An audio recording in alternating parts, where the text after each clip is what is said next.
Hey everybody, it's Jason Blaha here, and it's time for part 3 of the Q&A, so let's go ahead and knock this out.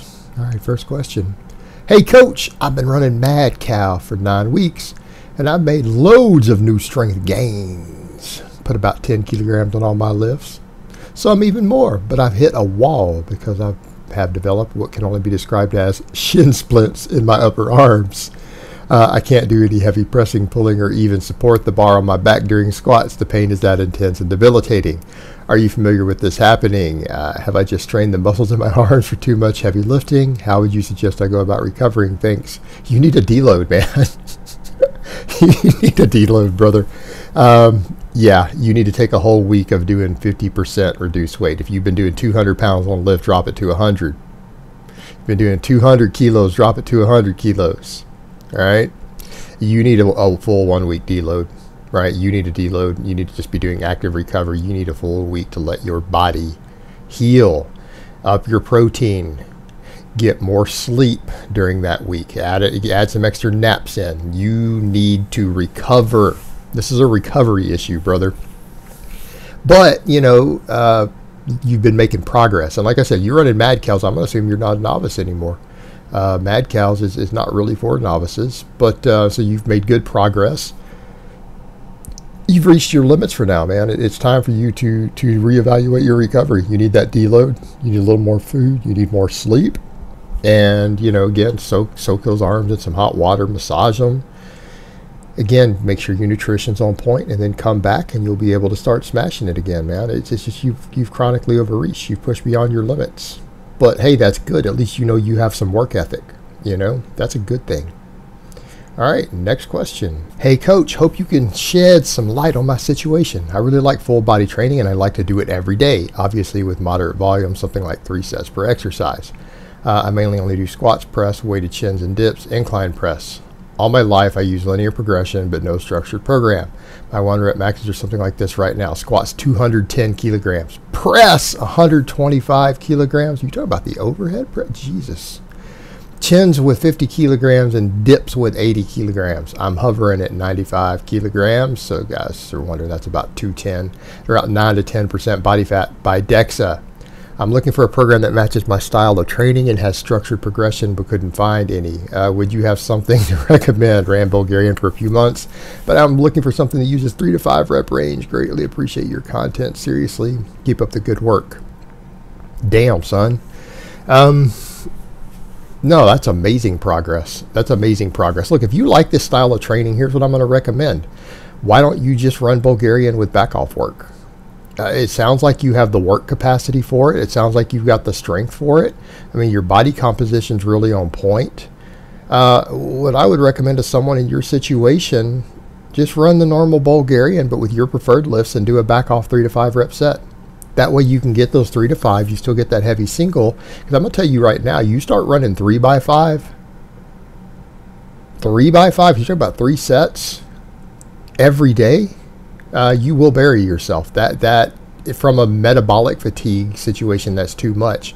The only reason we get away with the Bulgarian the way that we do, even though, yeah, it's very taxing on the nervous system, yes, you're hitting those maxes, it's because the total volume is kept low enough that it doesn't destroy you, even though your nervous system takes a beating.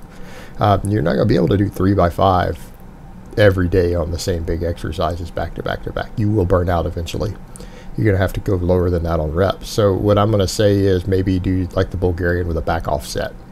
Give that a try for a while. I think that'll give you hopefully the results that you want, that desired effect. But your progress is fantastic. It sounds like what you've done so far has been on point. Looking at your numbers, especially with that DEXA scan, you've been doing things right.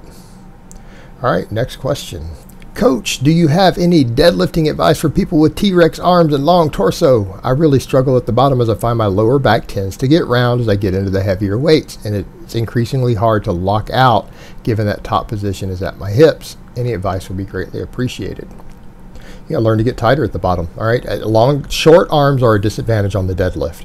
That means that getting tight and finding your ideal hip position becomes more critical. It becomes more critical. because you are essentially doing a deficit deadlift every time you train if you have shorter arms, right? The T-Rex arms. Now, if you look back at the question that I answered about the guy with the deadlift shoes, it's kind of the same, isn't it? You're going to have to learn to get into a tighter position to where your lower back doesn't round, right? That's going to mean messing more with your leverages. You're going to need to find your ideal footing better. You need to start looking into, like, you see the footing I do to get better leverages, where I do heels pretty close, toes out. You're going to have to find that sweet spot, and it's going to be more critical for you to get rid of that lower back rounding with the short arms. You're going to have to experiment. You're going to need to film. You're going to need to find that correct position. For you, finding your perfect hip starting position is going to be more important than someone with longer arms. So that there's more technical things that you need to be looking at, and you really need to be filming yourself from different angles so you can find that. You're just going to have to learn how to get tight and get the best leverages, hip angle, foot position out of the bottom, so that your shorter arms don't create a situation to where you get the lower back rounding that a lot of people get on a deficit deadlift, because that's what you're doing. You are deficit deadlifting every time you train. The upside is that once you find that ideal spot, you're one of those guys who's going to be able to build significant hypertrophy off the deadlift, because it's essentially a longer range of motion exercise than for other people. So that there's an advantage there. You're just going to have to really find the correct positions. That's all it comes down to, brother. That's all it comes down to. All right, next question. Will you ever do a powerlifting sub-meet? If not, why? Why do you not incorporate any core workouts to aid in stabilization of the big three? Have you considered doing front squats as you stated lower back and hip pain? Let me start with that last one first. No. Why do I need front squats? My lower back pain was from overhead pressing. Now that I haven't done it in over a week, the back pain is completely gone. I have none. All right, it's not my squats or deadlifts causing that. And the front squat is an inferior exercise. The front squat is not a replacement for the back squat. It does not use as much muscle. It will not make you as big and strong. Is the front squat a great exercise, particularly for certain athletes? Yes. It's a fantastic exercise. It is not, I repeat, not a replacement for the back squat. It cannot replace it for someone who's trying to maximize size and strength, period. As far as core work, I will be incorporating a little more core work. Again, I used to do a ton of it. I haven't needed it lately. In fact, with all the Bulgarian stuff I had been doing earlier this year, hitting like that 480 plus squat every day, dude, I don't have the ability to handle extra core work. I don't want my core fatigued. I didn't want it for the squats the next day. At this point, I'll probably be adding a little more. I do a few crunches and stuff in bed at night, you know. And there's other core work you can do in bed. You guys know what I'm saying? So, you know, there's all of that to consider. But yeah, I mean, I will do some of it a bit again, but I don't think it's always necessary year round. I don't, depending on what your training programming looks like. Like with anything else, that has to be structured around what you're doing with the rest of your training, your recovery, how it's going to affect the next workout. That stuff's got to be programmed, right? It's not something you just randomly do. People who do random shit are not making the best of their situation. Will I ever do a powerlifting sub meet?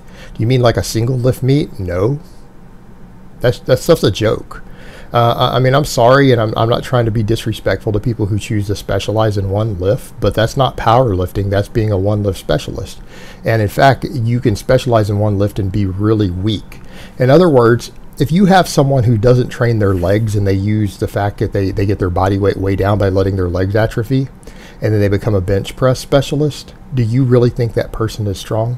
Like, let's say you get a person who gets up to a 400-pound bench press, but they don't train their legs and they don't squat, and they have legs. Like, if you're an amputee, man, go for it.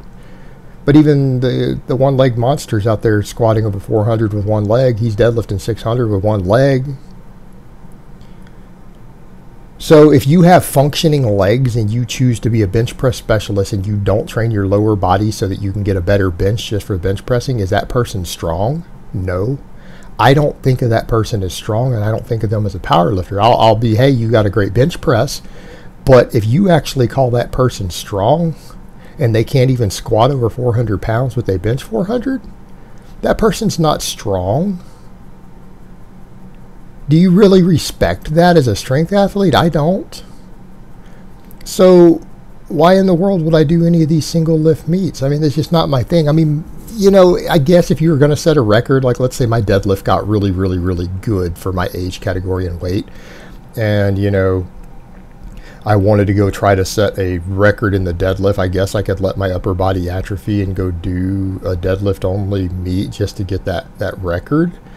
But you know, outside of doing something like that, no, that's not real lifting. It's not the same thing. No, I wouldn't consider it. I wouldn't even call it powerlifting. It's a single lift events. Yeah, it's not the same thing. It's not all around strength. Being good at multiple lifts is being strong. Being good at just one lift or half your body is not strength, and it's not my thing. I'm not interested in doing that. I mean, to each their own. If that's what you want to do, more power to you. I'm not doing that shit. All right, guys, but that's really all I have to say on that today. I hope it's been informative, and I will talk to you guys next time.